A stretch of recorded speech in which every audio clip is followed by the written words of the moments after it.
ಪುರಾತತ್ವ ಸಂಗ್ರಹಾಲಯ ಮತ್ತು ಪರಂಪರೆ ಇಲಾಖೆ ಮೈಸೂರು ಲಕ್ಕುಂಡಿ ಪಾರಂಪರಿಕ ಪ್ರದೇಶ ಅಭಿವೃದ್ಧಿ ಪ್ರಾಧಿಕಾರದ ಸಹಯೋಗದಲ್ಲಿ 5 ಕೋಟಿ ವೆಚ್ಚದಲ್ಲಿ ಲಕ್ಕುಂಡಿ ಪಾರಂಪರಿಕ ಪ್ರದೇಶ ಅಭಿವೃದ್ಧಿ ಪ್ರಾಧಿಕಾರದ ಸ್ಮಾರಕಗಳ ಸಂರಕ್ಷಣೆ ಮತ್ತು ಅಭಿವೃದ್ಧಿ ಕಾಮಗಾರಿಗಳ ಭೂಮಿ ಪೂಜೆ ಹಾಗೂ ಶಿಲಾನ್ಯಾಸ ಸಮಾರಂಭವನ್ನು ಭಾನುವಾರ ಮಧ್ಯಾಹ್ನ 12 ಗಂಟೆಗೆ ತಾಲೂಕಿನ ಲಕ್ಕುಂಡಿ ಗ್ರಾಮದ ಹಾಲಗೊಂಡ ಬಸವೇಶ್ವರ ದೇವಸ್ಥಾನದ ಆವರಣದಲ್ಲಿ ಹಮ್ಮಿಕೊಳ್ಳಲಾಗಿತ್ತು. ಜಿಲ್ಲಾ ಉಸ್ತುವಾರಿ ಸಚಿವ ಎಚ್ ಕೆ ಪಾಟೀಲ್ ಅವರು ಕಾರ್ಯಕ್ರಮವನ್ನು ಉದ್ಘಾಟಿಸಿದರು. ಈ ವೇಳೆ ಶಾಸಕರಾದ ಜೆ.ಎಸ್. ಪಾಟೀಲ್ ಅವರು ಮಾತನಾಡಿ, ಲಕ್ಕುಂಡಿ ಅಭಿವೃದ್ಧಿಪಡಿಸುವುದು ಅತ್ಯಂತ ಮಹತ್ವಪರವಾಗಿದೆ ಎಂದು ಹೇಳಿದರು. ಬೇರೆ ಬೇರೆ ಸಂಸ್ಥೆಗಳಾಗಲಿ ಅದನ್ನ ಮಾಡುವಲ್ಲಿ ಹಿಂದೇಟು ಹಾಕಿದ್ರು.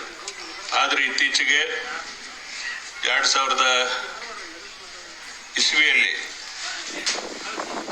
ಇವತ್ತು ಲಕ್ಕುಂಡಿ ಪರಂಪರೆಯನ್ನು ಗುರುತಿಸಿ ಇವತ್ತು ಅದಕ್ಕೆ ಹೆಚ್ಚು ಪ್ರಾತಿನಿಧ್ಯನ ಇಲ್ಲಿರ್ತಕ್ಕಂಥ ಅನೇಕ ಹಳೆಯ ಶಿಲೆಗಳನ್ನು ಅಭಿವೃದ್ಧಿ ಪಡಿಸ್ತಕ್ಕಂಥ ಒಂದು ವ್ಯವಸ್ಥೆಯನ್ನು ಮಾಡ್ಕೊಂಡು ಬಂದಿದ್ದಾರೆ. ಅದಾದಮೇಲೆ ರಾಜ್ಯದಲ್ಲಿ ಬಂದಂಥ ಎಲ್ಲ ಸರ್ಕಾರಗಳು ಅದರ ಬಗ್ಗೆ ಹೆಚ್ಚು ಆಸಕ್ತಿ ವಹಿಸಿ ಇದರ ಅಭಿವೃದ್ಧಿಯನ್ನು ಮಾಡ್ಕೊಂಡು ಬಂದಿದ್ದಾರೆ. ಮತ್ತು ವಿಶೇಷವಾಗಿ ನಮ್ಮ ಗದಗ ಜಿಲ್ಲೆಯ ಉಸ್ತುವಾರಿ ಸಚಿವರಾದಂಥ ಸನ್ಮಾನ್ಯ ಎಚ್ ಕೆ ಪಾಟೀಲ್ರು ಈ ತಮಗೆ ಕೊಟ್ಟಂಥ